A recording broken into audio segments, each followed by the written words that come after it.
Oh, yes. Welcome to the new revamped RTAG Nation Podcast. I am so excited you're getting a chance to stop by. We've got a lot of information to cover today. It's a little bit different what you're going to see today than what we're normally going to talk about in the podcast, but we'll get to that just in a minute. After you see this new intro, welcome everybody to the RTAG Nation Podcast.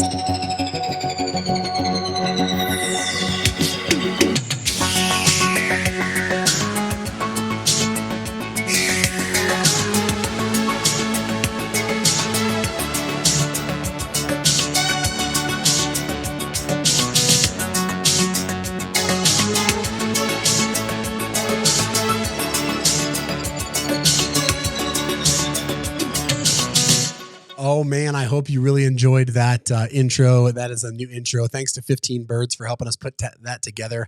And today, I cannot tell you how excited I am to share with you this new podcast and what we're planning on doing. We are hoping that this is going to be your one-stop shop for aviation, for what's going on in the industry, how you can move into those jobs, how you can transition.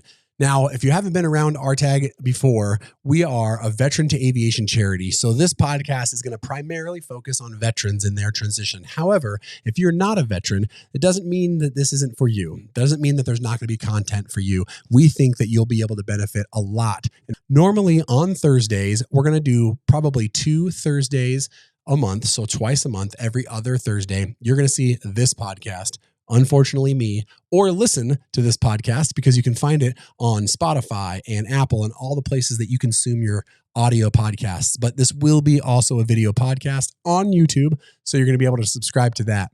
What you're going to primarily see is interviews with industry experts, resume prep, getting yourself set for your medicals. If you have any issues with getting medicals, you're going to see getting interview information. You're going to talk to people that are at the airlines that are going to be able to help you get to the information that you need to step into that next phase. We're going to talk with Department of Veterans Affairs. We're going to talk with people that are going to help you get your financial life in order. All of those things and all of these people have been giving back to this show just for you so that you can help take that next step in your life. But today is going to be the start of a long series. And what that series is going to be is every single week on Thursdays, we're going to release one from now until the convention. So what are you going to see today? Today is a little bit different. Today is something that I had a lot of questions about this, and I think that it's probably just time to go ahead and do it. And what we're going to do today is we're going to talk about the ride report. If you haven't been around the social media pages of RTAG, this is something that started very early on where people wanted to give back and talk about their experiences and how they went from the military into whatever level or layer of career they were at the time. They would talk about all the things that they did to get there. They'd share their hours, they'd share their experiences. And what they did is they started calling these the ride reports. And we always liked these. But I never wanted to sit here and talk about myself. It's just not something that I wanted to do. I don't want to sit here for 45 to 50 minutes talking about me, because that's not the reason that we do what we do at RTAG. It's not about me. It's not about Tim or Jim. It's about the servant attitude and how we can serve you, how we can take care of you in the industry and getting you really set up. Well, you know what? Maybe I just won't spend this entire time talking about my ride report. What I did instead is I've spent the last couple months talking to friends of mine, getting them to come on the podcast for a few minutes, really thanking them. And so what we've done for this podcast is I've taken clips of me interviewing people that have helped me along my ride and my journey, a chance for me to say thank you, but also to show you how many people, and this is a very, very small list. It's not exhaustive by any means. It's a lot of the people that I could actually get pinned down over the last couple months to talk about what my journey has been all the way to where I'm at now. And I think and I hope that you'll get a lot out of this. And what I want to try and convey to you as the listener, watcher, as the RTAG Nation, it is so hard to do this alone. You can have the greatest resume in the world. You can have all of the little boxes checked. But what matters in the end is the value that you create for other people. You've heard the old adage that something is only as valuable as what somebody's willing to pay for it, right? But personality and service in this industry and what you bring to the table is exactly the same way. 100% exactly the same way. My value is not what a resume says about me, right? That's a foot in the door. But my value comes from what I've done for other people and what other people are willing to do for me. That's what I love so much about this community and about RTAG Nation, is because we create value for people by helping them to their next step. And so I hope that you get some of that from this podcast today. It might be a little longer than some of our other ones, but I did want to take the time to thank a lot of people who are very influential in my life, and then also to show you that you can't do it by yourself. And if you take time to serve others, it always seems to work out really well in the end. You're going to see me in a bunch of different outfits because obviously I had to record these over several months, and you're going to see some of the people that have helped me in between getting all of these pieces together, because I came from active duty military all the way to now. And then the very end segment is going to be kind of deeply personal. I want to take some time to talk to you about a segment called the kit bag. And it's going to hopefully give you just some little things that you can put in your kit bag. I think you'll want to stay around for the very end. And so without further ado, I would like to go ahead and jump into the ride report.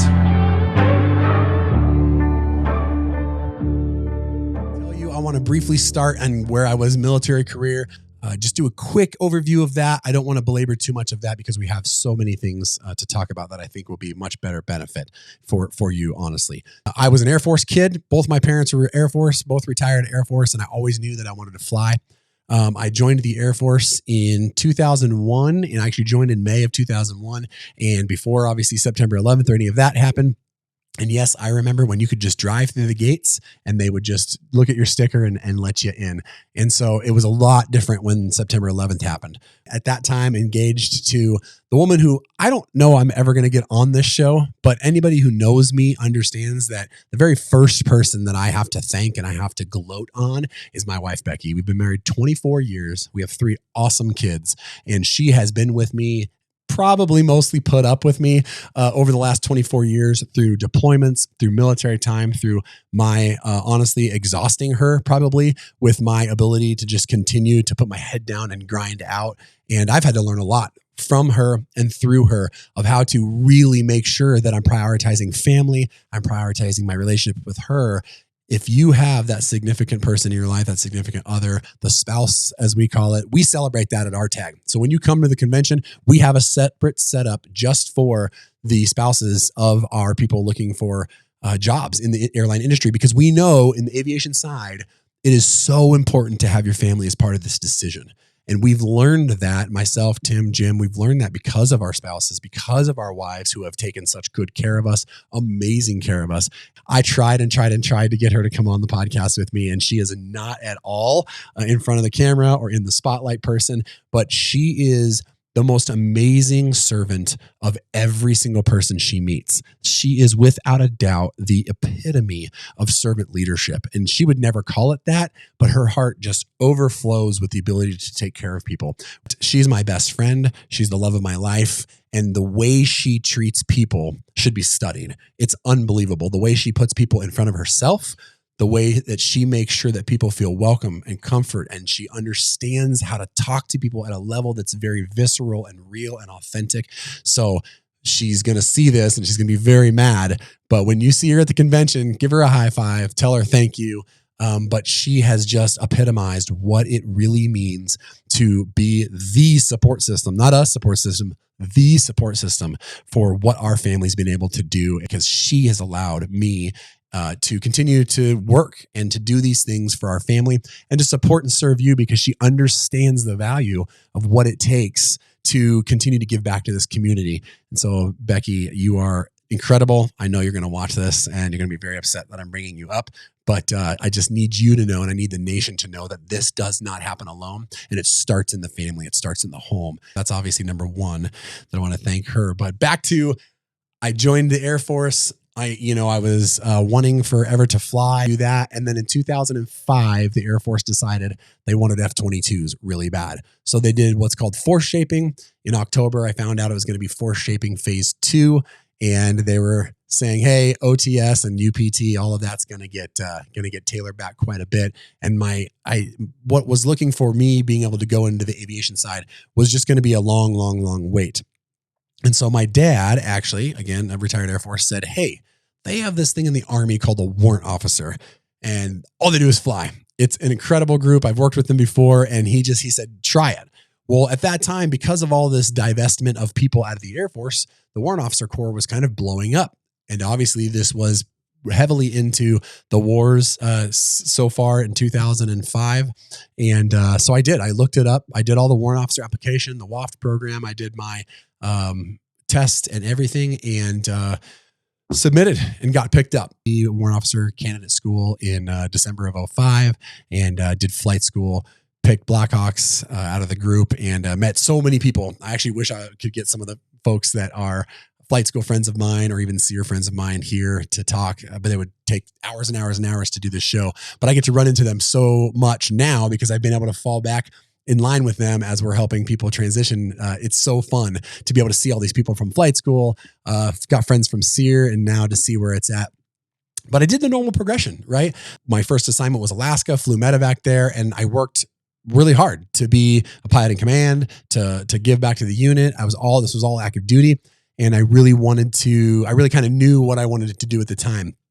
I was at Fort Campbell, deployed with Fort Campbell in the Mike model, phenomenal aircraft, great deployments, had a very difficult deployment. Friends injured. We lost some people that we were serving, and those things take a toll, right? Those things take a toll. One of the things that in 2009 that kind of shaped me quite a bit is I lost my father. My father passed away while I was doing a medevac deployment in Iraq, and I had to come back and take care of that. I was able to do the ceremony for him, and they were in Spain at the time, so I had to come back and meet my mom in Dover to escort the body. And my dad was a massive influence in my life, obviously. So we did a full military funeral for him, and then I had to turn around and go right back to war, basically, for the lack of a better term, back to Iraq. And so that started to shape me a little bit about what does it look like? What is the legacy that you leave look like? And not just for myself, but obviously for my family and for the people around me. And that really started to churn. How do I figure out how to serve other people? And then coming back from that Campbell deployment in 2012, I got hey, you're going to Fort Rucker.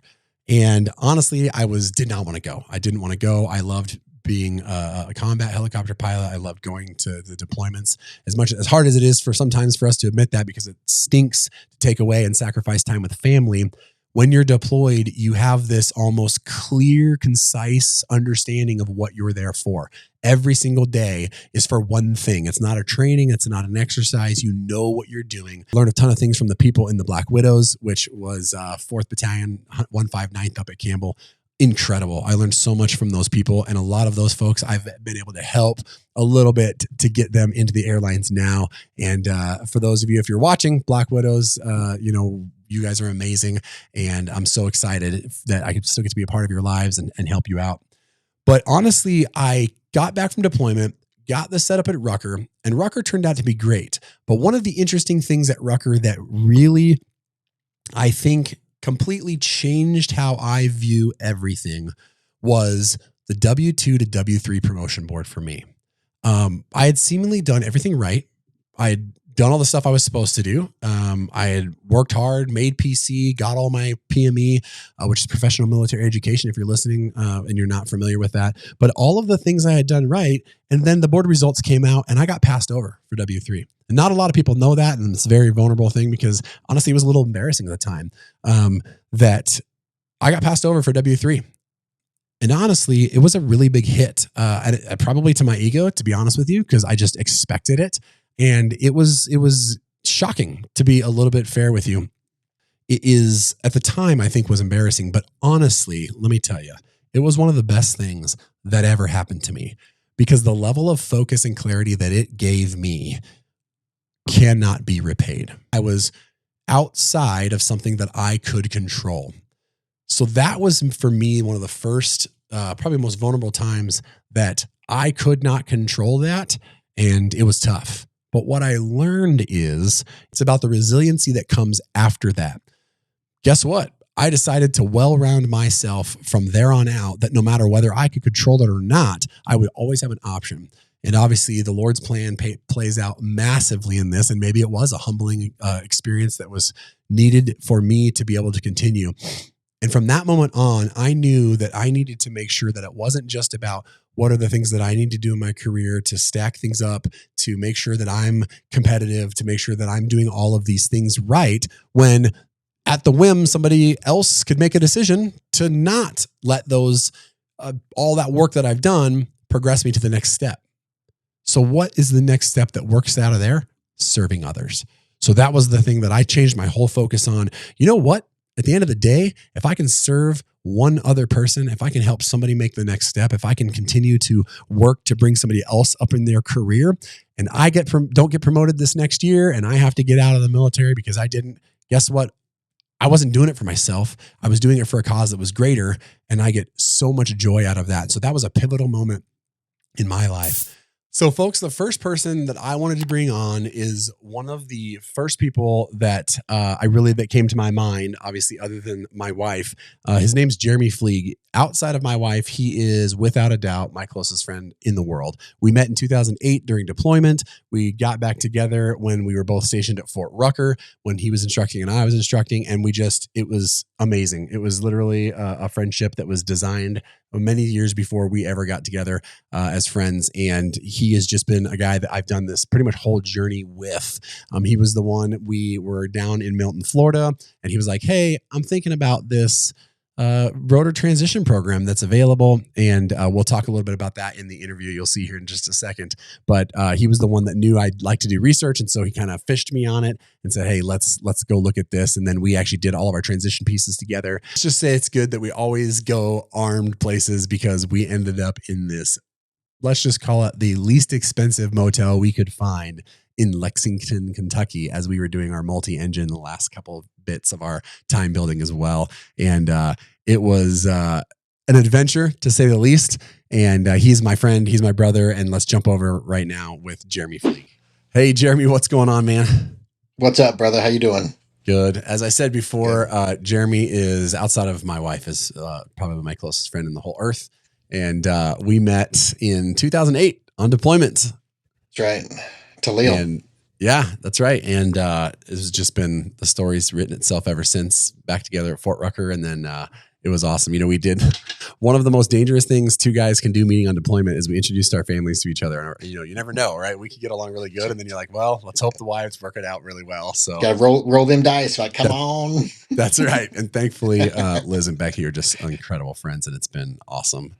And so, yeah, I wanted to bring you on, man, first of all, to say thank you for your friendship and your guys', I mean, you guys are literally family to us. And Absolutely. Just wanted to say, you're the first person we get to say thank you to in this whole series that we're doing here for the Ride Report. But, you know, I want to talk a little bit about how we kind of came to this point. You know, you and I were the first two hired. You were the first guy hired. I think it was on a Tuesday. And I think Thursday I got hired at Piedmont under the Rotor Transition Program. We were the very first two there that got hired. And tell them a little bit about how you kind of used me against me and worked it into where I'd do some research for us and figure out if this thing was going to be worth it. Well, so I remember hearing about the rotor transition programs, like kind of around Thanksgiving, maybe, or pre-Thanksgiving of 16, I guess.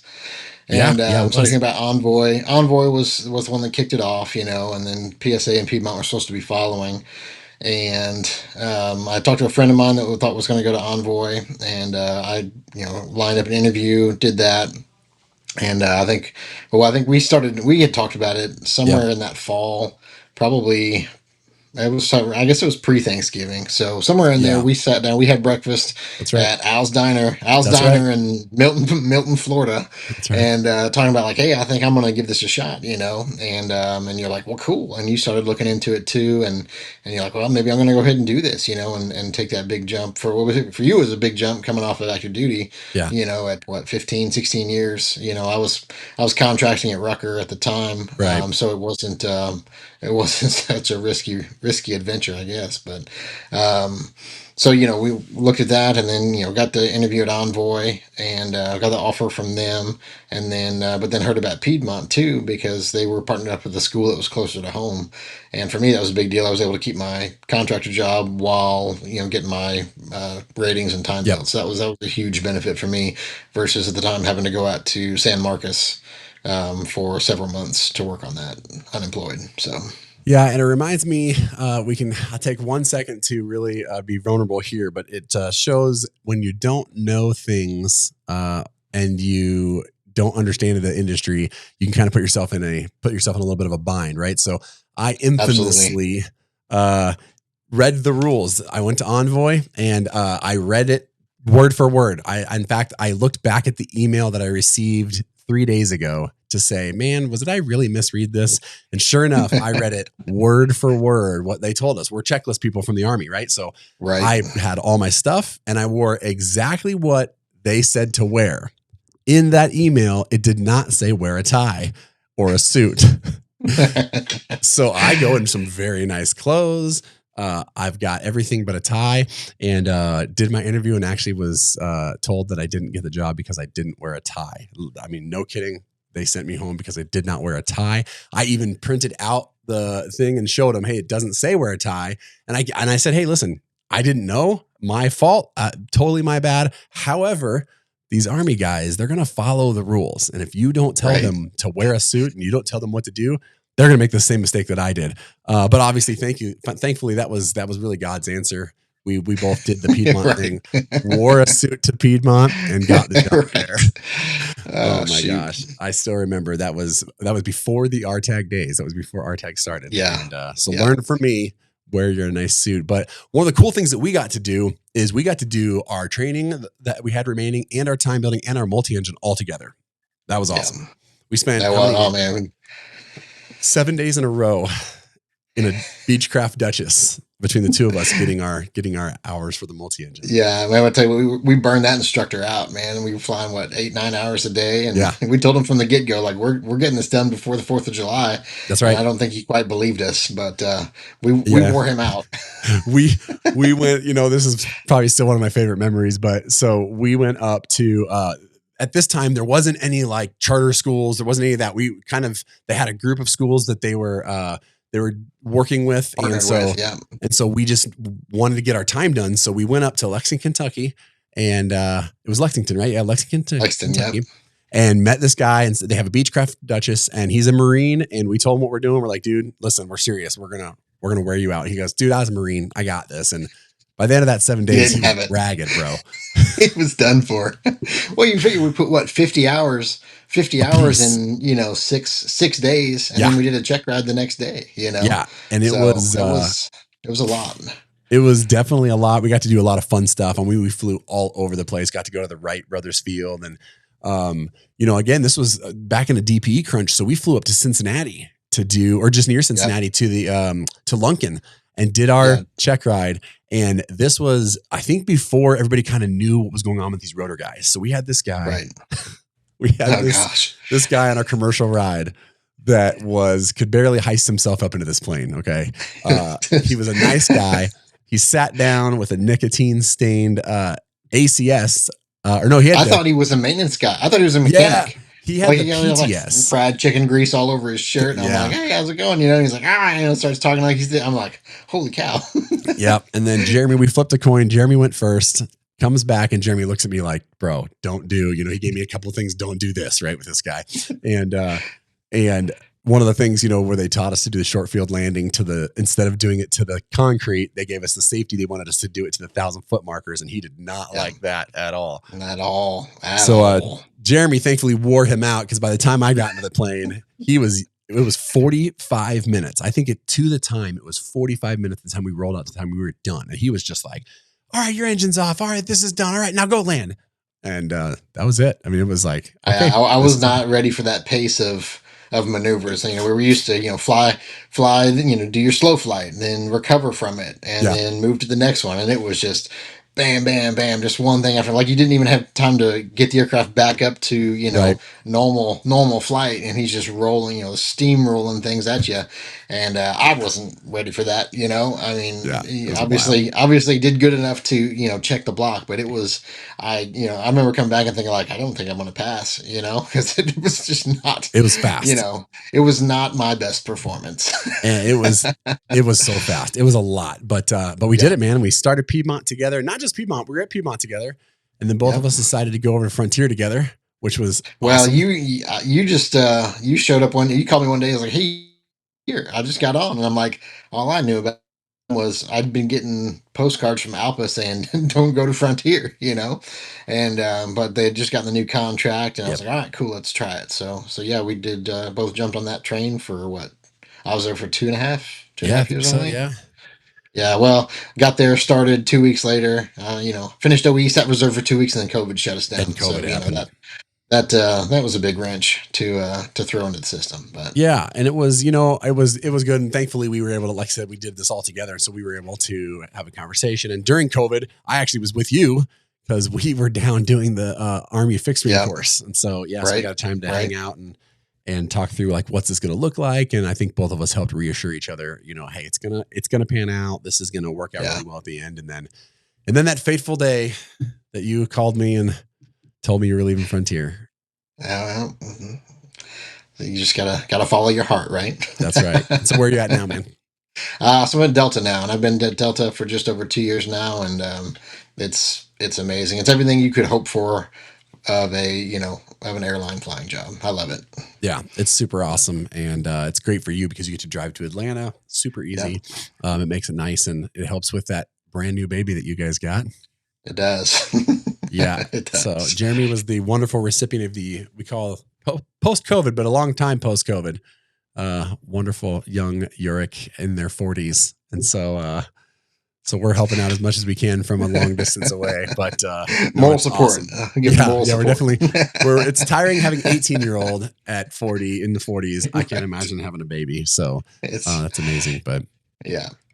Well, dude, I just want to take this time to you're the kickoff for this whole show, and just wanted to take this time to say thank you, man, for your friendship and for this journey together and what you've done for RTAG and what you've done with all of us, and just for Becky and I, you and Liz have just been incredible. And just thanks, man, for everything. And we love you guys, and just can't wait for what comes next.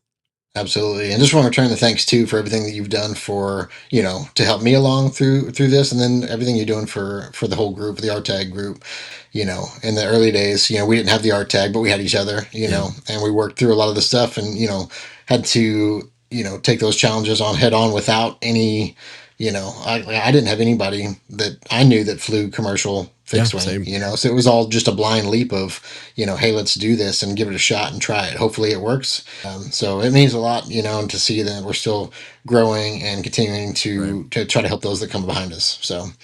Yeah, I appreciate it, dude. Thanks so much. And I guess I'll probably see you soon on your next Denver overnight. Yeah, buddy. All right, take care. Later. See ya. And that's how we got into the airlines. I left at just a little before 17 years of active duty, transitioned to the National Guard there in Tennessee, which Jackson, Tennessee, hopefully some of you guys are watching this, are some of the greatest aviators in the history of the Army. And more importantly, some of the greatest people with character in the history of the Army. And it's just incredible. It was incredible to work with them. But that's it. I started my life at Piedmont at a regional airline, knowing nothing about any of this. And all that time, there was this little Facebook group of us that was talking about this airline thing because it was so new. Nobody knew anything about it. And when we started to kind of get to know more, we wanted to serve and wanted to give back. And that's the roots you've heard me talk about. But that group became the roots of the Rebel Scum movement. I started a page called Rebel Scum in 2017, I believe. I started that page because that original group was kind of getting a lot of hate and a lot of frustration from the Army at the time, was giving a lot of people like, oh, you're on this page and you're not loyal to the military. And it was a very contentious, tumultuous time between people getting out of the Army and not getting out of the Army.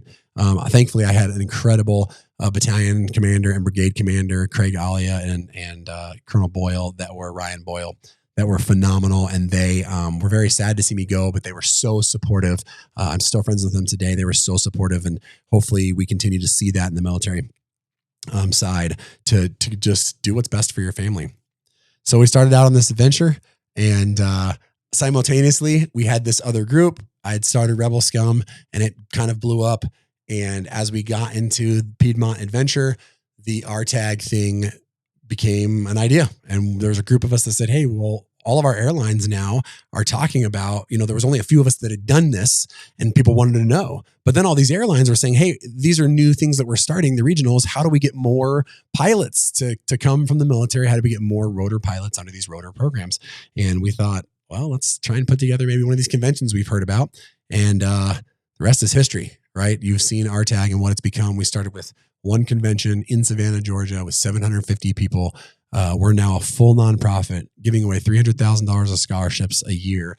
And a movement that I think is just beyond the pale of comparison that we thought would ever happen. And that's a thank you to you listening and watching that we can do this.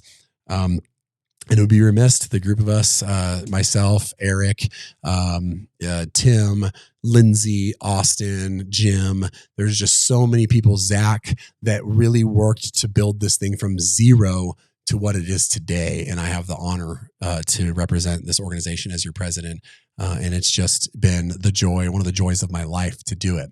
And so you see what RTAG is, you see what it's progressed, and now here we are. But that's not really where this full journey goes. And so from Piedmont, I loved it. I loved flying the 145. It was very cool. I learned so much about flying jet aviation, but I knew there was kind of something probably more out there. And I learned about this company called Frontier. And so I had so many people talking to me about Frontier. They had just got a new contract, what capable I could go fly larger aircraft. And I thought, well, let me look into what this takes. And I'd already done RTAG for a few years. And so this next guest that I'd like to bring on, him and his wife have been a part of RTAG for since the very beginning. All right. James and Eileen from Raven Career have been incredible. I went to Raven and said, hey, I'm thinking about applying at Frontier. I know nothing about application process, resume to make sure that it's where it needs to be. Tell me how much it costs. And I'm in, right? I'm in. And I'll tell you, I spent full dollar with Raven because I knew it was worth it. When it came to jet hours, I was way low, right? I was way low. I was all helicopters until this time. And I was way low in jet hours, just what I had from Piedmont. He talks to you about strategy for what you have available. And he, again, I have a podcast coming out later with him. We talk a ton of things that are coming up in the industry, but I just wanted to take this time to go and talk to James. So without further ado, let's bring James in. James, thanks for joining me on this Ride Report podcast. Bringing all these people together that had such influence on my career and where I'm at today, I wanted to take an opportunity to say thank you, first of all, because for one, the friendship I think that we've developed over the last years, but for your candor in when I came to you guys and said, hey, this is what I'm getting ready to go from Piedmont to Frontier. I have no idea how to do this. Help me. And so I wanted to say thank you for that. And one of the things I've said before, I've always appreciated is you asked me why I'm going to Frontier, because it wasn't a legacy carrier and it wasn't one of these bigger ones that people thought. And you said, hey, why? And we worked it out together, figure out why I wanted to go there. And then, man, you guys really helped me put together a super winning strategy. So. Yeah, so it's been a long 6 years. It's been a good 6 years. So I appreciate the opportunity to get to work with RTAG at a group, at an organizational level, and obviously you at a personal level. But yeah, look, at the end of the day, we want to make sure that when someone makes a step, right, that it's in line with a strategy that gets them to where they want to go. Yep. So I'll give a really good example. Somebody's at a regional airline and they have an opportunity to upgrade to captain at that regional, or they have an opportunity to go to an ultra low cost carrier as a first officer. It's a tough decision. Yeah. If you're looking at, hey, I want to go to that ultra low cost carrier and I think I want to stay there as a destination, I don't want to leave because of the quality of life, which there's a lot of people that do that. Yes. The discussion becomes a little bit easier. If we have a situation where somebody wants to end up at a legacy carrier, though, that going to an ultra low cost could end you up on a dead branch. Right. Think about all the folks that 2 years ago decided to skip out on certain experience building opportunities because they had the chance to go straight to an ultra low cost, but sat on reserve for 2 or 3 years and then got let off. And that's not to say that the person made a bad decision, but if you don't have an opportunity to talk through those risks ahead of time, you may not be prepared for them when you get hit with them. Yeah. And so at the end of the day, we're in the business of getting people hired where they want to go. We're in the business of making sure people, when they get there, that their families are stable and happy, right? Right. And so before you start with resumes, before you start with applications, before you start with interview prep, before you start with networking, before you start with any of that, you got to make sure the target on the map, is that actually the right target? Am I aiming in the right direction? Because if not, you can end up in the middle of a forest you didn't plan on being in. Yeah. And we did that. And that was one of the things that I think that drew me to working with you guys is before we ever even worked or even talked about working together, I liked the way you built that. And, listen, I was at Frontier for almost 6 years and it was fantastic being there and it was great. It was great. It turned out to be phenomenal for my career. But again, you kind of made me really think through, okay, if you're leaving and this is the next step you're taking, what does that look like? You said, hey, make sure you also bring your wife into this because this could be a big step. Everything could go great or everything could shut down and you're at Frontier for the next 25 years. Is that something you're ready to do? There's that, but as pilots, we're really good at lying to ourselves about what we like and don't like. And it turns out husbands and wives are really good at going, you've been complaining about this for like 10 years, right? That's right. So husbands and wives are the ones that carry a really large burden that doesn't ever get addressed out loud. Yeah. But what they don't see is the husband or wife at home taking care of the house, working the job, taking care of the kids. Yep. There's a flood in the basement. You're out on the road. You're invariably always going to be out on the road when there's a huge snowstorm and the driveway is getting snowed in, right? Like they're going to bear the burden of that sacrifice privately. Right. And so they should be an active participant in that process. And they're going to see risks and costs and benefits that you are going to miss on your own without including them. And so it's huge to have them there because when things get tough, you want the whole family in the rowboat pulling in the same direction because they believe in the direction. Are we pointed in the right direction? Yeah. Yeah. And that's huge. And that was, that was a big thing again, like I said, that drew me to you guys. And yeah, it was awesome. It was well worth my time, well worth my money. And I just wanted to take, like I said, we're taking a couple of minutes to talk to people that have such an influence on the career and what's done for me. And you obviously still do, but you did massively there. You really were the one that helped me take my first big step on this side. And I want to thank you guys and thank the team at Raven and just everything that you guys have done for me. And looking forward to seeing you here soon in October. Yeah, brother. Look forward to seeing you soon. All right. We'll talk later. So as you can see, James, thank you again for jumping on with me and just being such a big part. We only have so much time to be able to record these, but James has been such a massive part of RTAG. And when it comes to people's careers, he's really invested. And you're not going to want to miss the podcast that's coming up with him about what's going on in the industry and what he is doing and Raven's doing. But just wanted to take a second to say thanks, James, so much for what you and Eileen have done. So you can see that's just the one step, right? Everybody was hiring when I got to Piedmont. It was turn in a resume, get a little bit of help, get a little bit of prep and do your interview.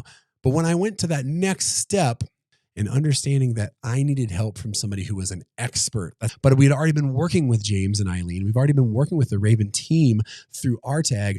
I knew that I could trust them to help me in the next step. And it was incredible, right? So I actually interviewed at RTAG in Fort Campbell, which was amazing because that was home at the time for me. I interviewed and I got the job, and was not because I'm a great interviewer, right? It was because of the prep and the time I took that James gave me, right? It was the time that somebody else pouring into my life and pouring into me gave me. It was so much worth more than what I actually physically paid in money to get that job. And so while at Frontier, I always knew that I didn't want to be just a person who flew the line. That's an awesome job. And some people just want to do that. And that one of the great things about aviation, especially in the airline side, there's so many options for so many personality types that is just incredible. It really, really, really makes a difference in you can find the right little niche for you. There are so many options to fit the personality that you have or that you desire or the quality of life that you want. Take advantage of it. Don't just sit around and wait for things to happen and come to you, but take advantage of those. Well-round yourself to get yourself ready. On the reserve side, I had moved into a fixed wing unit. Years later, that W3 Passover is now a Command Chief Warrant Officer, a W5, which I did not ever expect that phone call at 6 a.m. in the morning or text messages from congratulations at W5. And it's been incredible. And I'm still not done yet. And so for me, a pinnacle achievement of being able to pin W5, but really to talk to the next future soldiers to tell them that I didn't do any of this to make W5s. I did it because people need help, and it's fun to serve. It's fun to grow. It's fun to teach and train the next generation. And I find that when you do that, you'll always be paid back more than you can ever imagine whether it's making the next rank or whether it's getting out of the military altogether and finding somewhere else. But you're always going to get to pay that paid back in full. And so on the Army side, I'm still serving the reserves and still loving it. And right now, we'll see what the next future holds with what's changing. So that kind of wraps up really the military side. I'm still doing it, still working there. But let's continue. After almost 6 years at Frontier, it was just time to move on. I had done a lot there. I was a senior manager there, doing technology and running the EFB and a lot of things. And I enjoyed it. I enjoyed the people I worked with and worked for, which is always kind of the thing, right? You enjoy the people that you're surrounded with a lot of times. And that's really what keeps you there. And I'd been asked for years, well, why don't you use RTAG to kind of help move you up? And truth is, it wasn't time. I was content where I was. I was able to have a quality of life to serve you and to really usher the next stage of RTAG and what it means to continue to do this. And I liked the people that I worked for. I was making an impact and I was doing a lot. And so if a ULCC is where you want to go and you either want to continue to work there long-term or you want to just build that experience, it's a great place to be. Very similar to the Army, where there's a little less people. And so you got to do some more work. And I enjoyed the work. I got to do some great things, right? I got to be chief pilot for a little while in Denver, which was fantastic. Again, just being able to serve people, it was fantastic. I got to talk to new hires and see all of these rotor transition programs. Me and Jim and Landon Chebin from Brake Turn, we worked kind of together to help bring an actual rotor transition program to Frontier, the first of its kind. And it worked amazing. So being able to see all the people come in to Frontier over those years was just awesome to watch. And to be honest with you, they were really good to me through the COVID times. They allowed me a lot of flexibility, even in a management role, to do the things that I wanted to do. But it was time to go. Like obviously we're strong. Faith is a huge importance to me. And we were praying about it. Becky and I were talking about it. We didn't know where we wanted to be. And it was time. It was time to start looking. And I had been talking with some people from United. And as you've probably seen, I kind of broke with some of the airline pictures. We decided on pursuing United Airlines. A lot of that was due to being in Denver, because they have such a large footprint here in Denver and our lives here and what we really enjoy here. But a huge part of that for us, is all the pieces seem to fit. The more and more I talk to people about United Airlines, the more and more the culture here fit us. What they were trying to do here fit us. The people that we met and the desire that they wanted to serve others really resonated with us. I met so many people, all the recruiting teams, all the pilot recruiters at the RTAG events that they've been from the very beginning. And man, it was just such a servant's heart. And I saw that. And that's not to say that the other airlines aren't that way, because they are, but there was something specific that resonated with us. And here's what I want to tell you and leave with you. That's what you need to look for. Listening to all your friends, all the people that are there about the money they make, the schedules they have, what they do, obviously is not going to apply to you, because you're going to be your seniority, your time. What you need to find is something and figure out what that looks like for you and your family. Each experience, each mileage is going to vary in what is available to you and what you can do. We ended up interviewing. They really took good care of me because I wanted to get an interview, and I went through the whole process just like everybody else. In fact, I went through the whole process, and this time was a little different. I wanted to try something different, and I went to my good buddy, Nick Fialka. And so you guys know Nick. He's phenomenal. Spitfire is a great organization. What Nick has done and the way he serves people is incredible and second to none. It's why we've become such good friends. I got Nick to sit down with me for the next couple of minutes and talk a little bit about this journey, and I get a chance to thank him. So let's go over to Nick. Nick, thanks for jumping on here with me just for a few minutes. Hey, pilot. What's going on, Josh? How are you, buddy? Oh, doing good, dude. Just kind of weird sitting here talking about everything that's happened that's led up to where I'm at now. We call it the ride report. And, just getting a chance to show everybody that just a regular dude can do all of these things. But really the things that I want to concentrate on is, especially sitting with you for the next couple of minutes, is, you can't do any of this stuff alone. You really can't. Everybody is the victim, I would say, of their network and their close friends. And I'm certainly a very willing victim being friends with you. And just wanted to talk to you about we've led up to this point where I'm thinking about leaving a place I'd been at for almost 6 years and going over to United Airlines. And I know you and I had this conversation probably a year out. I think it might've been in the convention the year prior. And I think I finally came to you and said, "Hey man, you linked me up with Justin and I'm going to go do this thing. I'm going to put in my application and get it all done." And tell me what you were thinking, probably finally, but tell me what you were thinking when we had that conversation. Well, so we used to work together. I met you on my first day at that, at the wonderful airline that you were at before. And when things started changing economically, I really thought, this is important to find a place where you could, there's no comfort in professional aviation. There's always something that's lurking but somewhere where you can hang your hat a little bit. And so I feel like maybe I was pressuring you for more than a year to probably to like let us help. Let's get you going where you want to be. And what I'll tell you is you took a year to decide from just me pressuring you, and that's that pragmatic. You probably gave up 2,000 numbers of seniority, but you were deliberate and you were focused and you weren't trying to make a knee-jerk reaction. You really want to do what's best for you and your family. And I just really try to respect that a lot and make sure that the things that you are doing are best for your family. Yeah. And that's huge. And you've always been that way. And, like I said, we go back quite a bit of ways. And I know that it was, it's like I had a great time. I had a great time at Frontier, and it was just time. I think for us, we realized it was time to just move on, try something different, a new challenge. Part of my nature is I like challenges. And so I remember calling you and saying, "Hey man, I need some help. Like I've been doing this, and this is something that I really want to challenge everybody that's watching this, is that for all intents and purposes, a guy like me, people think, well, you shouldn't need help, right?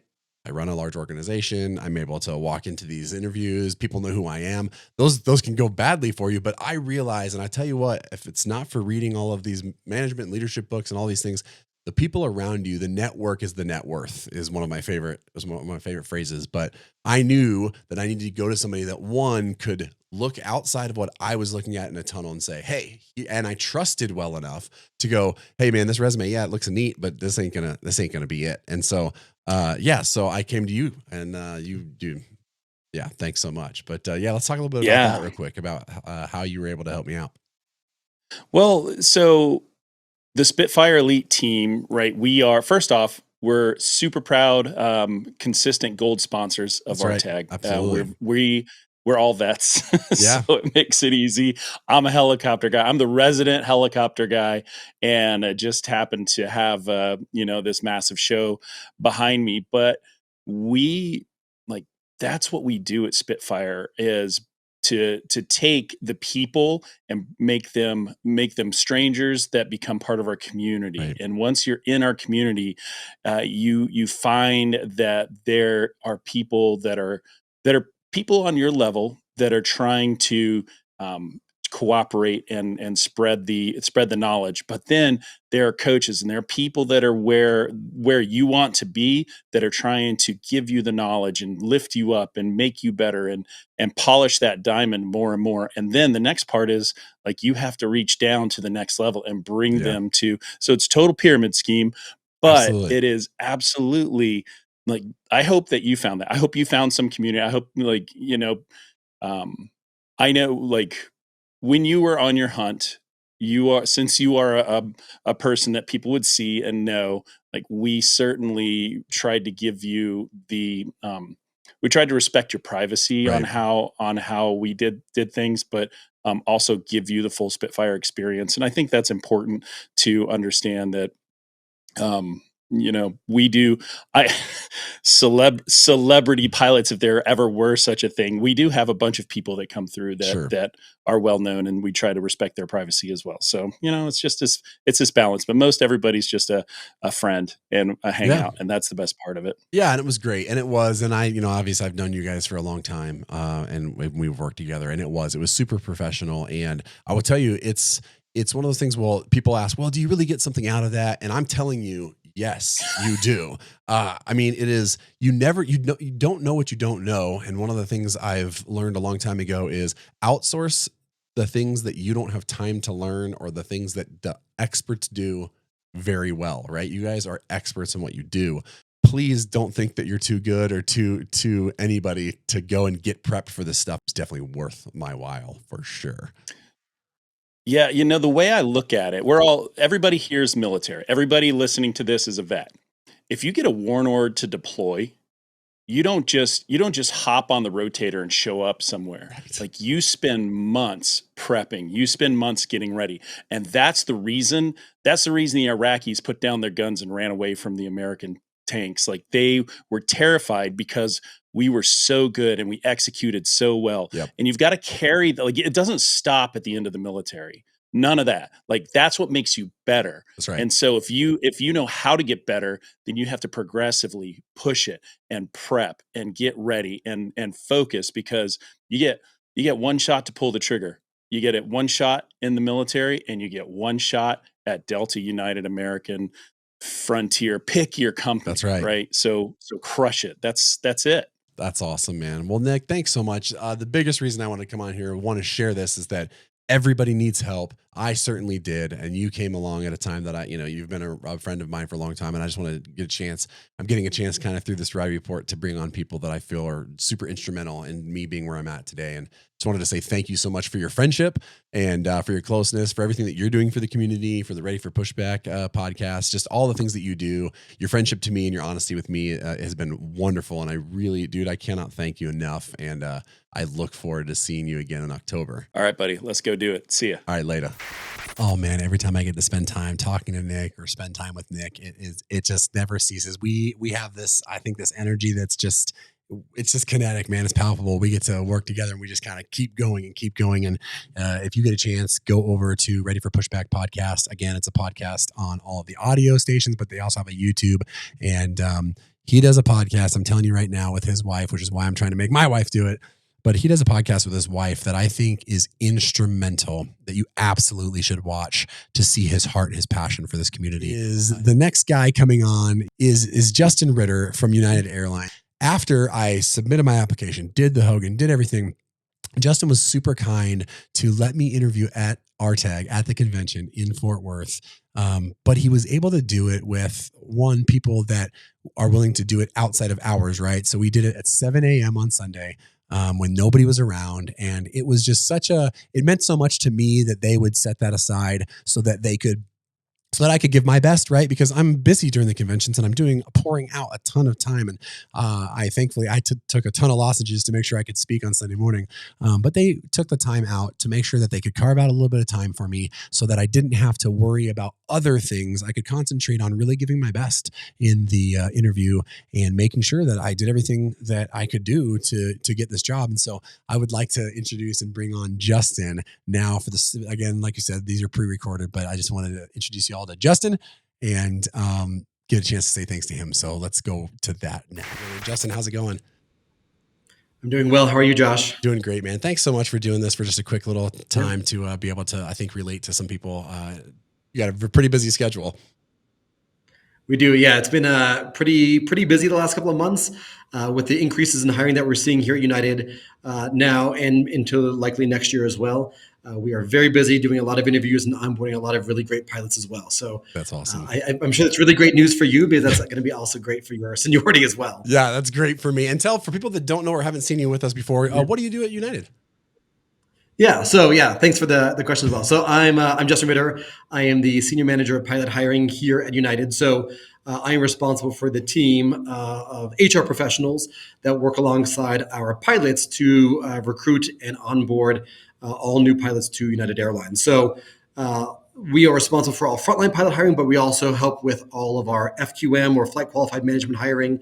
We do the admissions interviews for the United Aviate Academy, as well as the onboarding and recruitment of our flight ops interns as well. So really anything within the flight ops department, my team is responsible for the recruiting and the onboarding of those folks. Yeah, that's awesome. I had first met you just through our communications with RTAG, and then I talked just on an earlier segment with Nick Fialka, who he was one of the first people I called when I said, "Hey, I'm thinking about going to United, man. I really like what it is." And he's like, "Dude, you got to talk to my buddy Justin. He will give you all that." And then we started talking, and it was, I want to say thank you first of all for you gave me. I will tell you this: there's a lot of people in other industries, maybe not this industry. Some people in this industry that, of course, the sales pitch is, yeah, of course you should come to United, right? That's the place I worked.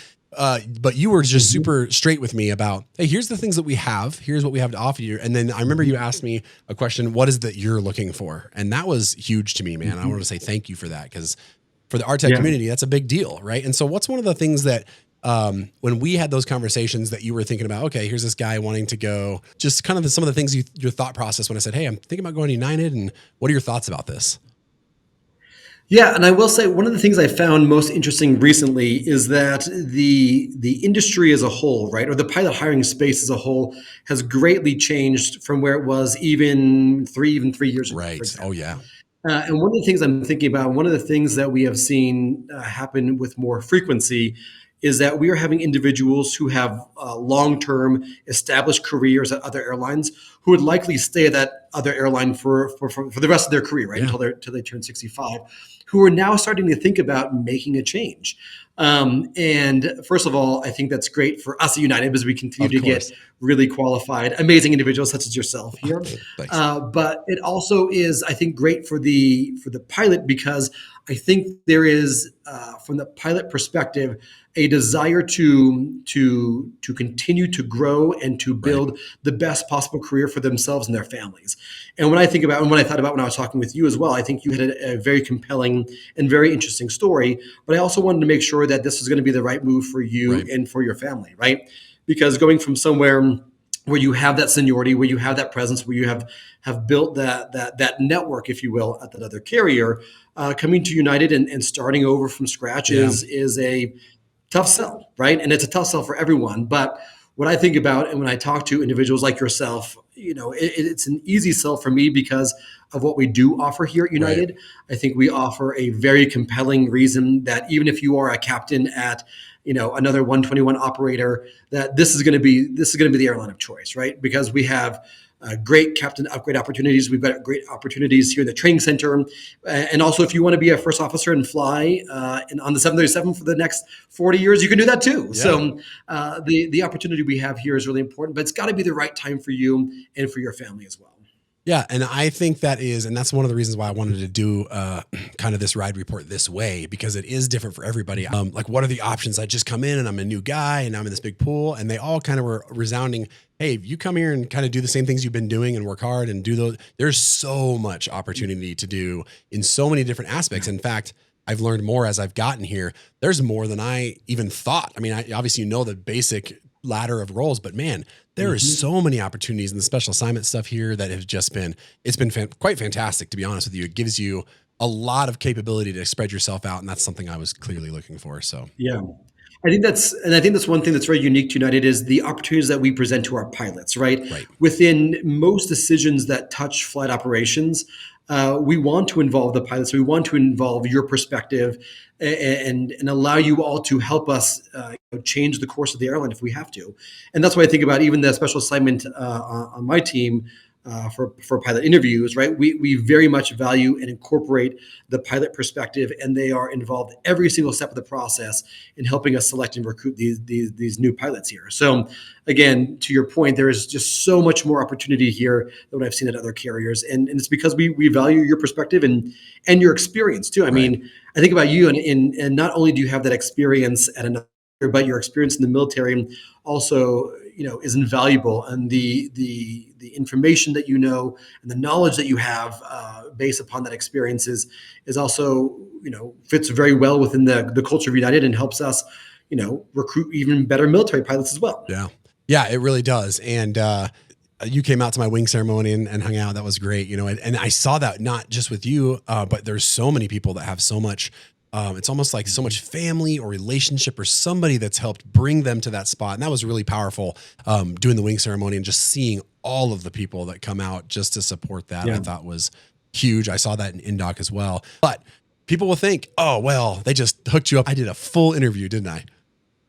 You actually went through every single step of the process as anyone else would have. You submit an application. Yep. You had to wait until your application was reviewed. Then you had to take the Hogan. Then you came in and interviewed like everyone did, and then you passed your interview. So, I would say what's important about you is that there were no favors done for you, and you did it on your own merit, on your own recognizance, and you did an incredible job, and that's why you're here today. Thanks. We are so glad that you're here, but you earned it, and you did it all on your own. Yeah. And I think that's important to know. And that's why I wanted to do the podcast like this, because it's just, while yes, the interview is mine. I talked earlier with Nick. It's, people tend to get nervous about the interview, right? But I feel like the interview is the last, we have to check this block for HR to make sure you really are the person we want here, because we've already decided we want you here. That's why we're interviewing you. And so one of the things I wanted to push on, tell people is the network that surrounds you and the people that help you get there. Justin and I had, I think, several conversations, if 2 or 3 conversations about this before I even put my interview or put my application in. And then they were gracious enough that once I got all my process done, I was able to get an interview slot and do the interview. We hid it a little bit. If you didn't know, they took good care of me to try and hide it, because I didn't want to influence anybody else's decision. And I was able to interview at RTAG last year. And then I waited just like everybody else. In fact, Mike Bonner, which I was super, super honored, gave me a call. I think Wednesday, I was actually driving back home with Becky from the convention, and they did their meetings and they went through everybody, their candidates, and got a call, and he gave me the good news and a little off. Yeah, no, I think that's, I will always say the first and foremost is that getting your application reviewed or even just becoming competitive. That's always going to be the hardest part of this process, because there are so many exceptionally well qualified pilots out there. Yes, there is today that it is hard to become competitive. I think, we talk about, obviously flying is going to be important. Upgrading, if you can, is important. Complexity of aircraft that you've flown, management positions, union work, all that can help you become more competitive. But to get to that spot, right, to figure out what that secret sauce is going to be very challenging. Of course, we still have people that fail the interview, but to that point, we're not trying to chip anyone up, and we're not trying to make this a process in which we are rooting for you to fail. When you walk in these doors here and you're walking in for your interview, everyone here is rooting for you. Everyone here wants to see you succeed. And like I said, what we're trying to figure out is this the best time for you as well. So, and I think to your point too, I will say is that, I think back in the day, and maybe with some of our competitors too, pilot hiring has always been this mystery, right? And that's why these rumors and these boards exist, these gouges exist with those information, because people are trying to figure out what's the secret. But what my mission has been since day one is to try and dispel those secrets, dispel those myths, and make us accessible for individuals that want to be here. Because if you want to be here at United, then we want to talk to you. And if you come, we'll be at RTAG, we'll be at all the other expos this year and next. And if you want to be at United, come talk to us, and we'll be happy to share that news with you as well. What Justin just said is exactly right. You will have all the tools to succeed in the interview before you show up. United makes sure of that. You have the tools ready from day one. If you're unprepared, it's on you at that point. I mean, it's almost militaristic. It's like checklists of here's the things that you need to bring with you for both the interview and the start day. And so that was it was great. And reading your emails is the most key and fundamental thing that you could be doing, because we give you that information and it's right there in black and white. And you will not meet a more awesome group of, every single person that I interacted with that we have been for the years, but even in the interview, I had never met the 2 people in the interview that did my interview before. And they were just absolutely, they were great. They made you feel at ease. The questions were really good. They weren't easy either. There were some questions that made you think, but it was just really great. And I'm really grateful and thankful for your mentorship coming over and for the continued friendship that we continue to grow here, and hopefully to bring some more people to United. Listen, if United is not your spot, that's fine. But if it is your spot, you definitely need to check them out. And you guys will be at RTAG this year, October 11th and 12th. Yep. We'll be at RTAG. We'll have plenty of opportunities to speak with a recruiter, speak with a pilot, give us your resume, share your information about yourself. We'd love to learn about you, because as we talked about a little bit before this, we have very high hiring goals. Yep. And so we are looking for pilots. We are looking for exceptionally well-qualified individuals that want to work at United. And so if you are going to be at RTAG, come and find us. We'd be happy to talk to you. Awesome. Well, Justin, thanks so much for your time, and I appreciate you stopping by, and look forward to the next time. We are going to do a longer interview after this podcast. Justin and I are going to get one together with all specifically diving into United and what you can expect for the convention. So I'm looking forward to that. And Justin, thanks so much for taking the time, brother. Awesome. Thanks, Josh. I really appreciate it. All right, later. And as you can see, Justin is somebody who is just, he's just super kind, and he loves his community, and he's passionate about what United brings to the table. That kind of took me there. And so obviously a few days later, I got a wonderful call and we got the good news that we had been offered a job. And so in January of 2025, I was able to start at United. I was a little different with Frontier because of the job I was there. I gave them 3 months notice to let them try to replace my position. They understood that it was nothing against them, but it was just the next step and what it was for what our family has done. And since being at United has been fantastic. It's been a wonderful organization, a great group. I can't speak to the enough about the culture and the way that they, I feel like they bring you into the organization. It's a lot of things that line up with what RTAG stands for as well. This whole thing wouldn't be anything without two people that are absolutely crucial. And I'll tell you right now, I kind of wish that one of them was here. And it would be super sick if I could get like Jim here. That'd be cool. What? Jim, you are here. How am I here? It's the magic of TV, buddy. It's the magic of TV. Amazing. For those of you who are just listening and not looking at beautiful faces on this podcast on YouTube, I am joined in studio with the Jim McClung, Chewy, big guy, everything that we call him. What's up, buddy? All the things. It's great to be here. Well, so as we've been talking this whole time through my ride report and kind of where it is, obviously I'm bringing people on that are massively influential and been part of it. So I'm always starting off with this really gooey stuff of thank you so much for everything, for not only your friendship, your brotherhood. You're super encouraging, and you've been such a massive part of RTAG from the beginning. So I wanted to take that time to say thank you. I'm happy to do it. Yeah. And thank you, because I wouldn't be here without you either. So if you didn't know about who does the vast majority of the work, him and his team, for the scholarships, Jim has shed tears literally picking people for scholarships. Oh man, it's tough. It's very challenging. A lot of great stories, a lot of great people out there that are very deserving. And it's really, really hard to narrow it down to the right person, right people. Yeah. And it's something that when you talk about passion project, I will tell you that this is Jim's passion. Like, this is the thing that he loves to do. I mean, there's a ton he does, but I know every year he texts us or calls us and is like, guys, I cannot make these decisions. Like what Jim said last year and has said for the last couple of years is that if it was up to him, he would give every single person that applied scholarships, because it was just, it's just incredible, right? How's this year looking? Pretty good. We got over 130 applications. Still looking to narrow those down, of course, to our finalists. Yeah. It's a long road. We'll get Summer involved to help me sort those out with the admin side. She's great. And we'll all make the decisions together. That's awesome. Well, for those of you who didn't know, I actually didn't know Jim. I had known people who know him. We have obviously 6 degrees of separation, I think, in the military. We were at the same brigade. That's right. Yeah. Which is hilarious, because we were literally across the flight line from each other several times and just had never run into each other. And we met through RTAG. Right. And when Jim came on to RTAG, it was like, I had no idea, but I'd heard these great things. And just immediately, dude, you could see your passion and your sense for what it is. You bring a very focused mind on how to levy people's assets and kind of work towards it. And it definitely wouldn't be the same today without you, without a doubt, dude. It's wild. And as you know, it becomes a family project. You get your whole family involved. That's right. We wouldn't be able to be as successful as we are if our family didn't have buy-in to it as well. That's right. And of course, we're doing it the right way. Yeah. We're doing it for the right reasons. Just keep giving back.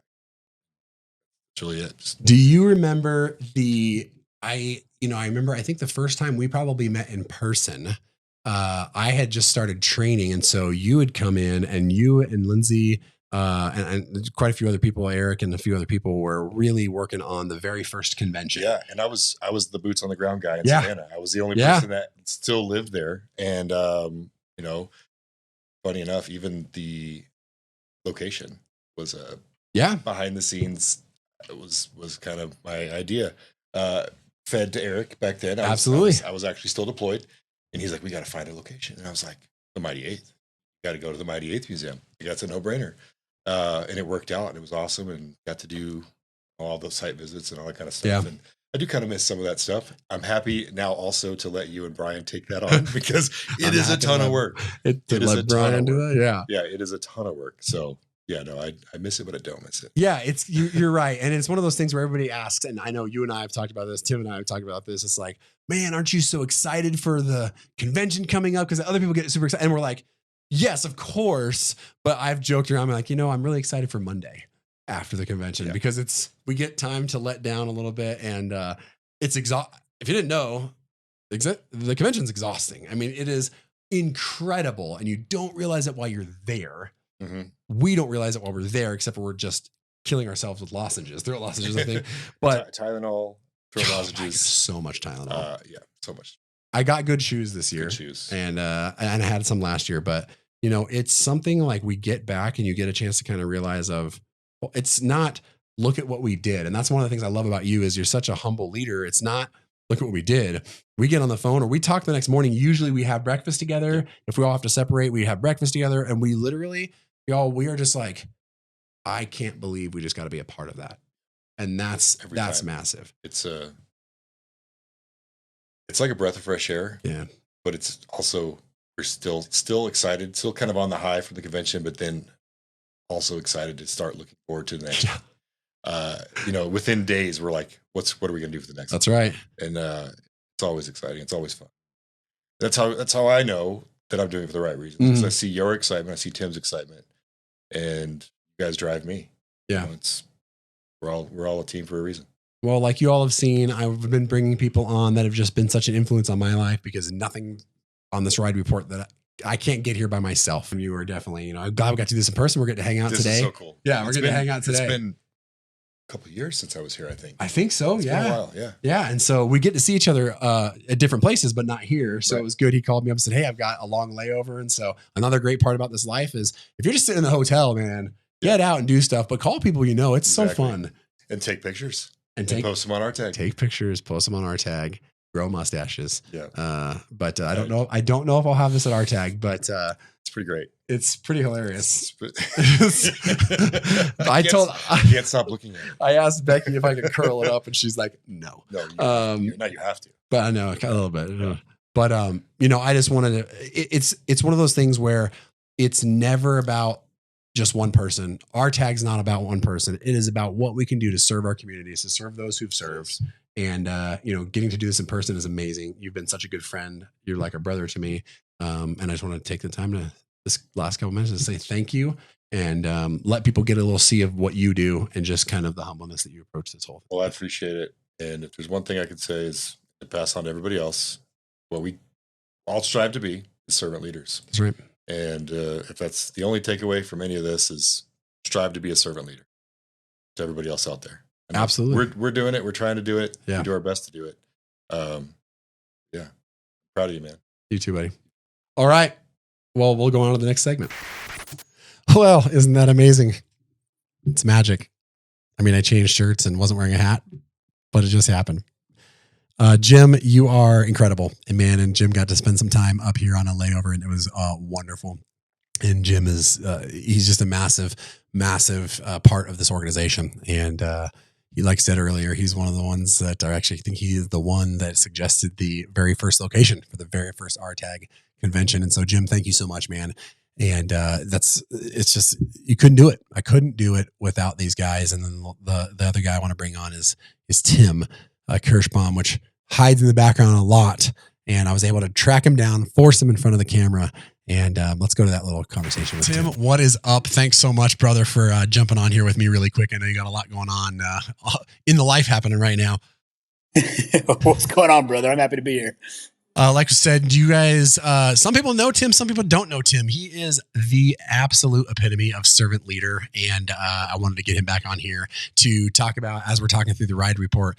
And really, it's just a way for me to gush on you, Tim, is the biggest thing. And to say thank you for your role and everything that you've helped me, just the servant heart you have and the way that you've helped me get to the places I've wanted to get. You've been telling me for a long time, hey, maybe it's time to make the jump. And so I want to take this time, obviously, to say thank you so much to you for being just my brother in Christ, my brother and, from another mother.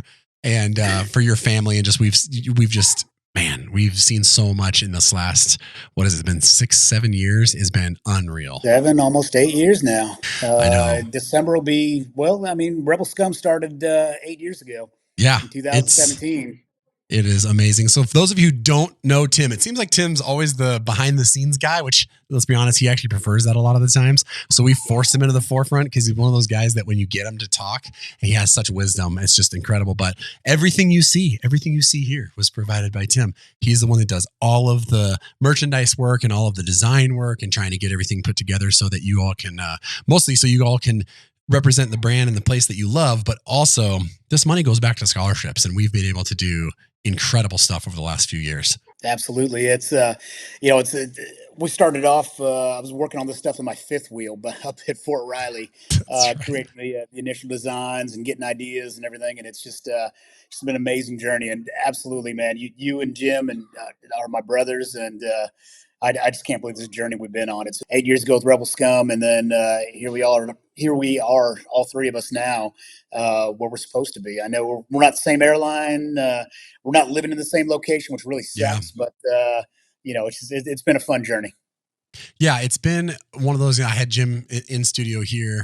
He was just the earlier segment, and it's so rare that we get to. I don't say rare, but it's not as much as we want to. If we all lived in the same location, I feel like it'd be like we just all live in a compound or something together because it's amazing how we all are so much alike. But we didn't meet. We're very similar to Jim. We didn't meet in the military. We met through the very early pages on Facebook, and then through the managing of Rebel Scum but you've been since day one. I remember Lindsay and Eric and us talking about like, hey, let's try this thing in the regional side at the 11th or the 11th, right? Is it 11th or the 8th Air Force Museum down in Savannah? 8th Air Force. Yeah. And Jim was like, hey, I've got this venue. Let's try this. And I remember us going, man, if we could just have 100 people show up, we'll consider it a success. And it was 700. Wild. Yeah, and I wasn't even there for it. It seems like the career gets in the way of the fun time sometimes. I missed that one because I was doing my Sims for PSA. That's right. I missed half of the Western Gala because I was in Sims at Hawaiian. That's right. Yeah, I mean the sacrifice that not only this job takes, a little bit less than probably the military, but just the time that we've had to give to not only our job and our families, but kind of bringing this RTAG thing along, which you do massively. I mean, you do so much stuff behind the scenes that people don't even realize. If you didn't know, Tim is the executive vice president of RTAG, but is definitely a servant leader. And again, like I've said, thanks, for you that don't get to see Tim on a regular basis, he epitomizes the servant leader thing. And it's about serving other people, man. I appreciate it. I just, just try to help where I can. It's just one of those things that calls me forward, and I don't like a whole lot of recognition for it. I just do what I do. Well, I'm gonna give you that, and folks, at this year's RTAG, you come up and find Tim and tell him thanks for all this sweet stuff. But one of the things that we've learned, and I think we're learning through a little bit of this again, the ride report here that I'm doing, is that we do this because we want to continue to serve the people that we love and the organization that we love, and I've talked about this with Jim, and same with you. Is we could have used this multiple times. People told us, well, why are you still at this airline, or why are you still at this airline? Why aren't you at the Legacies? And for us, it wasn't the timing. I know for me, it wasn't the timing that was set aside for me, but it was honestly, I got so much joy and quality of life that allowed me to do RTAG, but I got so much joy in watching all of these people. And we've seen thousands of them get jobs at American, Delta, United, ATI, all these jobs that they wanted to be. And I know for me, and I know for you, I think the stories are the things that have kind of kept us going. Yeah, absolutely. Watching our friends that we're FOs with started this journey with back at the PSAs and the Piedmonts and the Envoys and the Trans States and the Go Jets. All those guys are captains at Legacies now with a couple of years under their belt, cool. And all of us are within the first couple of years of first officer, and just kind of crazy. Yeah, and I love it. Yeah, absolutely. It's I'm thrilled to see where everybody's landed, and hopefully I get back to the left seat one of these days, but one of these days soon. But it's absolute thrill to see our friends succeed. Yeah, it's fantastic. It really is truly amazing. And I've learned, I think you're this way, you embody this, is that when you serve other people, all the stuff seems to work out really well for us. So it seems to go really well. And, if you didn't know, Tim is also the membership chair for ALPA National, which, thanks to him, I got to spend some time up there talking about, again, veteran benefits and what the veterans do. And so tell us a little bit about that. So, I'm the chair of the ALPA National Membership Committee. Basically, we deal with membership issues under me. I've got the Veteran Affairs Committee, and I've got the Furlough Committee. So I get to deal a lot with USERRA type actions, issues that we have down at the regionals, and any other airline that has veterans that have National Guard time, reserve time. Whatever the case may be, making sure that USERRA is properly enforced. Obviously, we're busy right now with furlough, with Spirit, Air Wisconsin, IAERO. But it's really, really eye-opening to see what the union does from a national standpoint.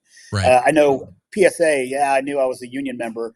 Didn't know exactly what it entailed. When I got to ATI, I flew with a captain who was involved with the union. He brought me on board as the SPSC chair, the Strategic Planning and Strike Committee chair for ATI. Did that for a while during contract negotiations. They're still in contract negotiations, so right. I don't guess that it did much help with that. That was 2 years ago now. But he went to United. He's a captain of United now, and I returned the favor and forced him to come onto the committee with me. Nice. So he's on my membership committee now, and I put him under the furlough, helping furlough out. But it's fantastic. I get to go to all the different events, the different conventions. I just got back from OBAP. Just amazing to see the people. And there's a lot of RTAG guys came up, recognized me, and talked with me in the booth for a little while. But just talking with current members, aspiring airline pilots that are still in their journey. It's like an extension of RTAG as far as mentorship goes. This is where I'm at. What do I need to do? And just engaging with people. It's really, really cool. And it's a way to give back again. Much to the chagrin of Jamie, sometimes I'm sitting here, we're doing family time, and I get some emails that I have to answer because I'm the chair. I got budget questions I got to answer, people to help, and we're actually getting ready to do some stuff with some other airlines. We just got Porter, which is a Canadian airline. Okay. They just got certified, so we're going to be bringing them on board to ALPA, and that's going to be some bandwidth that I got to turn loose to bring them on board and talk to them about all their different membership benefits and privileges that they have. It's just it's a cool experience in this job. And when I got it, I wasn't sure if I was going to be suited for it, but as time goes on, I'm really enjoying it, and they seem to enjoy me, so I'll keep doing it. Yeah, and I got to see it firsthand, y'all, and it's just awesome to watch you there's some things that are outside of your comfort zone, which are awesome, but what's never out of your comfort zone is serving other people, and you get a chance to serve people, and you really do. I mean, the team just raves about you, and it's amazing to be able to continue to serve in that capacity. And, dude, you and Jim are coming in. We're going to do a podcast here soon about the convention stuff. We're going to talk swag and all the fun. We're going to talk about new stuff that's coming. But I just wanted to take this time, man, to thank you so much for just you and your families, both what you guys have poured into me and my family, what you've poured into this organization and where you've got it. And, like I said, I've said all throughout this podcast, people are saying that I didn't want to sit here and talk about myself for 40 minutes or to an hour. I wanted to bring people on and show you that you just serve other people, and that's how it works. And you are definitely the embodiment of that, man. I just really appreciate you, and thank you so much. Well, and so are you. I mean, let's face it. Without you at the helm of this right now, you take care of all the back channel stuff that Jim and I have no clue what the heck's going on in some of this stuff. You take care of all that, and you spend your time taking care of other things, your different consultation businesses, the DAGM, the teaching at Liberty, and helping to give back in that aspect, and bringing you on board to the veterans thing. By the way, you did such a good job. I hate to tell you, but they want you back again next year to talk to the U.S. veterans when we have our next veteran seminar. So I'll send you an invite for that. Dude, that's exciting. Yeah, that was a wonderful time. And it's super fun to continue to push this stuff to get our cause out and get our talk out. So, dude, I'm so excited to see you. We're going to see each other here soon, and so pumped about it. And folks, just if you get a chance to see Tim, you see Tim out in that thing, grab him, give him a hug, tell him thanks, and hopefully you get him to sign your RTAG swag. He's the one who designed it all. So I'm excited about this year, man, and love you, brother, and so much joy to be able to do this with you. Love you too, brother. It's absolutely. Yeah. Thanks, brother. We'll talk soon. Oh, Tim, it's so good to force him out into the public eye. He is just not a fan of it, but he's doing it more, and it's wonderful. He continues to serve, not just for RTAG, but with ALPA as well, and that's awesome.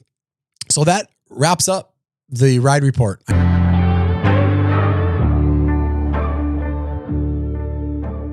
So now I'd like to introduce you to our last segment, and thank you for sticking this long. I know this has been a long one. They won't always be this long, but this is the new segment called The Kit Bag.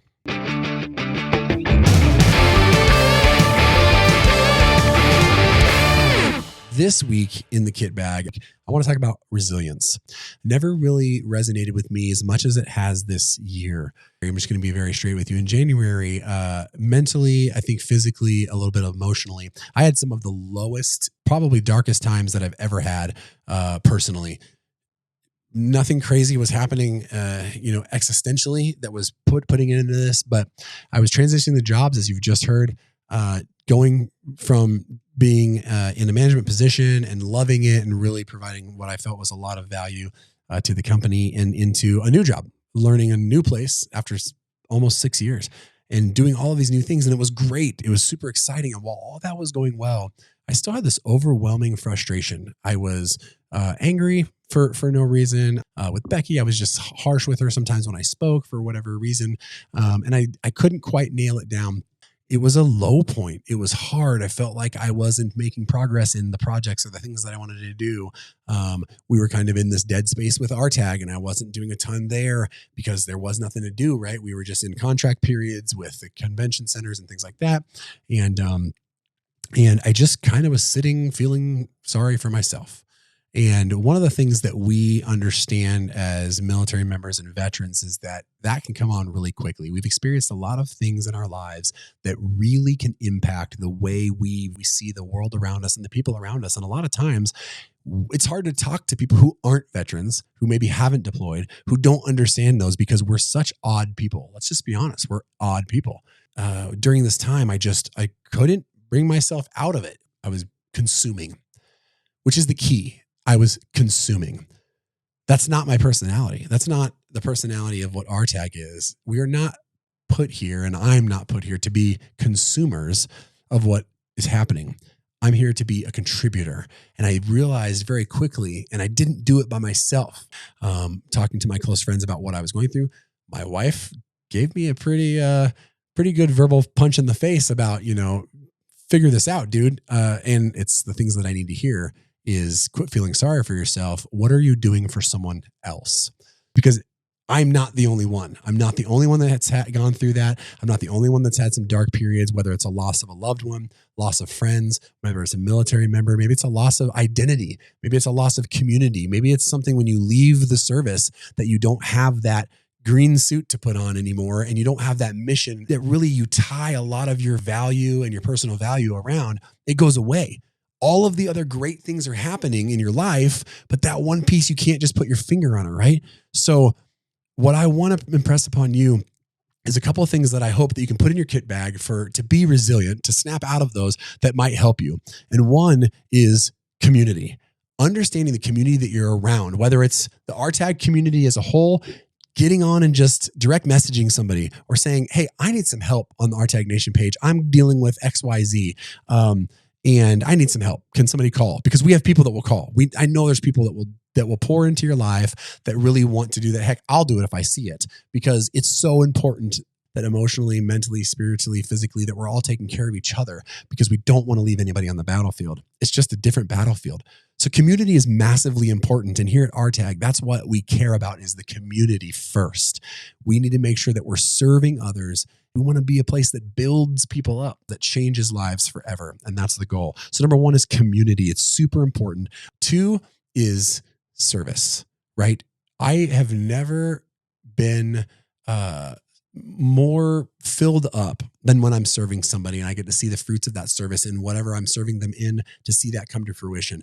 And I'll tell you right now, if you're feeling bad about yourself or you're feeling sorry for yourself, one of the best things in the world you can do is serve someone else. And when you find something and somebody that you can serve, that you can reach out to, that you can help lift up, or that you can move to the next, maybe it's the next plank on the bridge, right? You're not trying to bridge the entire problem, but maybe it's the next plank where you can help somebody, serve somebody. It is game changer. And guess what? It takes that wallowing and that self-doubt away, because it lets you see that it's not about you. It's not about me. And when I tend to make it about me, it's what really dims the light on what the capabilities are, right? I want to be a light to the world, and I want to be able to serve people where they're at. So what did I do?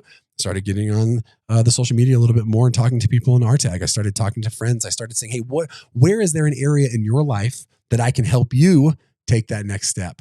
It was amazing. There's tons of people out there. They're like, oh, I could use help with, you name it. And I got a chance to do that. And that really was one of the things that helped me. So community, massive. Serving others, massive.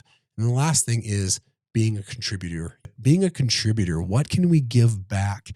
Understanding that it's not just about what's the next step I can take, what's the next job I can take, what's the next promotion I can get, what's the next airline I can get to. It's about what can I contribute where I'm at in what I'm doing that helps move the ball forward for everyone.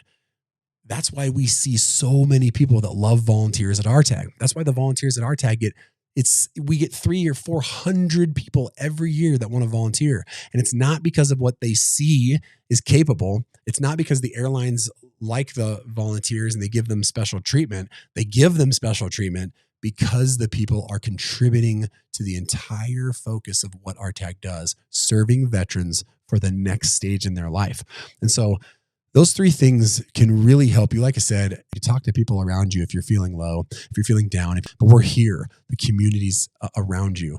And again, it was a big struggle for me. And it's those three things I think that are massive. It was the community around me, which you have through RTAG if you're watching this, no matter whether you're civilian or military. It's serving others and putting others before you and understanding that you think your problems are bad. There's always somebody out there that has it worse and that needs help more, always. And 3 is really contributing, understanding that we are not built to be consumers of everything else and everybody else's time and love and grace, but we're to contribute that back. I know that this has been a long podcast, and I think if you listened this far, I thank you for being on here, but I just wanted to take some time to really share that with you and let you know that I love you. Tim and Jim love you. We love this organization. We are here for you. That's the kit back for today, resilience through community, service, and contribution. All right, folks. Well, I apologize. That is the end of the RTAG Nation podcast. You are going to see one a week for the next 6 weeks, I think, by the time this airs, the next 6 weeks leading up to RTAG. And then we are going to go to, we're looking at going to a bi-weekly, so twice a month. And then we're going to add back in RTAG Lives. If you haven't yet, you can definitely subscribe at YouTube.